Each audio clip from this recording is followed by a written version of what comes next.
Many a freelancer has plunged right into business without much preparation. Some swim, others sink. A blind plunge might work, but it's chancy. Nailing down the following 11 things before making the leap will help you stay afloat in your new venture. Stay tuned to see them all.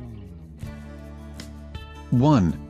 A fat emergency fund. An emergency fund is the rock-bottom basic thing you need. With no money to tide you over when work is thin as it will be now and then, you can forget your freelance dreams. What's fat? Some financial advisors suggest a fund that can cover you for 6 months. Consider more, though. It can take 60 to 90 days or more to complete some jobs. That's not counting how long it takes to land new clients, or to get some clients to pay you. 2.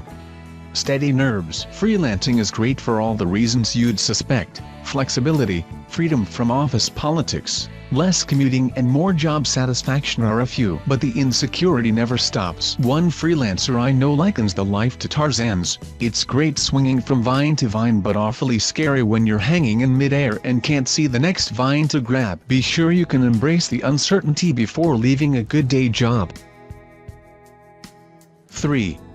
Backups. For your backups. Redundant systems are crucial for freelancers. If a computer failure makes you miss a client deadline, you'll look like a bozo. So, keep a dependable second computer for such events. It doesn't have to be a brand new MacBook Air with Thunderbolt display and 12 hours of battery life. It just needs to get you online and able to communicate and send files to client. Back up your work too. That includes at least a couple of years worth of work emails. Back up constantly, to both the cloud and to an external hard drive. It sounds like overkill until you, like me, have turned to your backup disk in a pinch and found that it was corrupted. Also practice retrieving work from your backup systems so your IT struggles will be invisible to clients.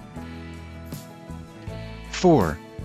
A wee bit of computer savvy. Nothing makes you appreciate your last employer's IT department like being up a creek without technical support. It doesn't hurt to be a computer genius, but it's not required. When your machine or your software stops working, take a deep breath, think things through, check your connections and search the internet for solutions.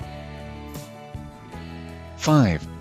Business cards. Old school, sure, but depending on the business you are in, a few dollars worth of business cards goes a long way when you are sitting on a plane or in a meeting next to a stranger who turns out to be a potential client. Start with just a few. Find deals at a local print shop or promo codes for online outlets.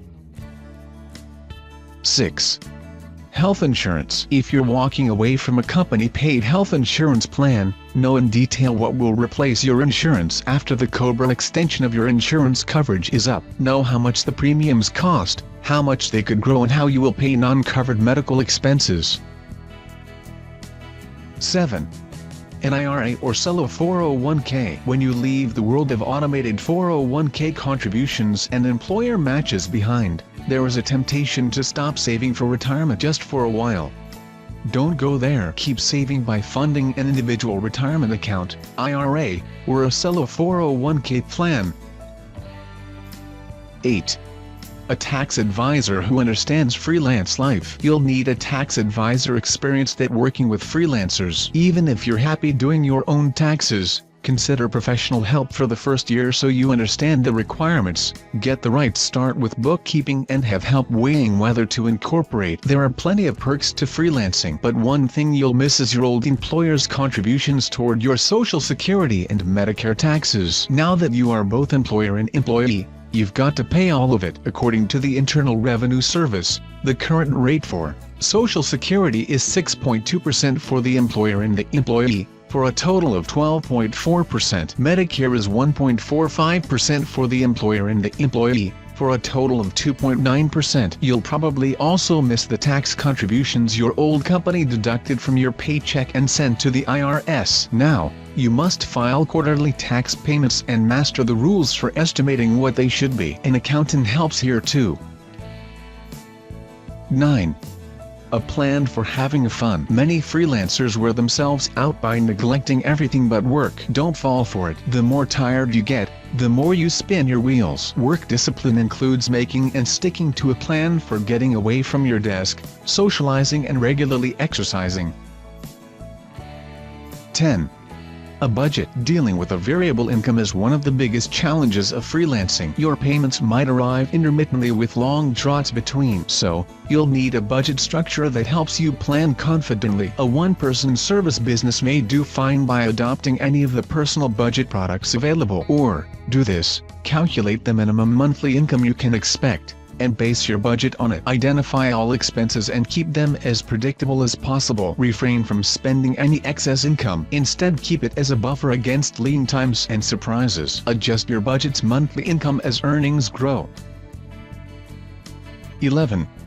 Childcare. Even with older children, you'll need childcare if you have to pull an all-nighter to meet a deadline or jet out of town unexpectedly. At the minimum, make arrangements with a neighborhood teenager or a daycare provider who'll cover you for a few hours a day or during important phone meetings. Line up backups too, in case your regular childcare provider has a crisis of his or her own.